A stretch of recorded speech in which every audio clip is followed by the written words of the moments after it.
I think that would be age appropriate. So what in particular within the curriculum do you find age inappropriate? So it really depends on which district you're talking about and what they're actually teaching in the classroom. And in fact, it actually depends on which teachers specifically.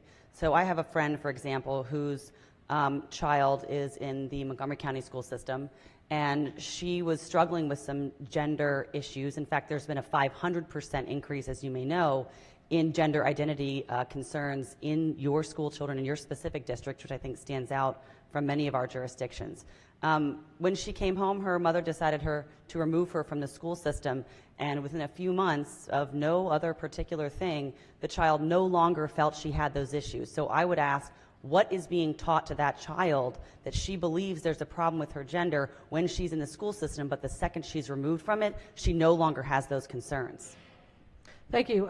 Madam Speaker, as with the chair, who's done an excellent job on this and was glad to have me get up and add some things, I worry that amendments like these are taking making a decision political when it should be about what's age appropriate. Our State Board of Education already has specific rules. We don't tell people about sex. We don't tell all these things.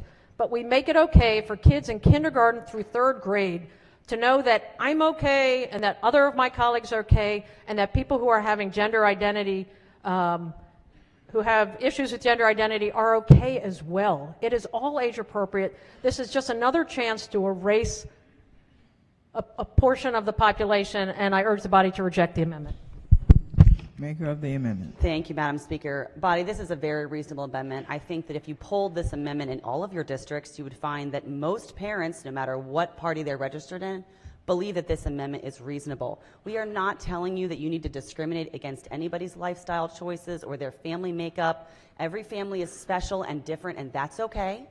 And that's not what this amendment is about. This amendment is about a very disturbing trend that we're seeing, especially in certain specific schools in our communities, where children are becoming essentially brainwashed and confused for reasons that are not necessary. You do not need to have a kindergartner every time they come into a classroom asked, what are your pronouns for the day?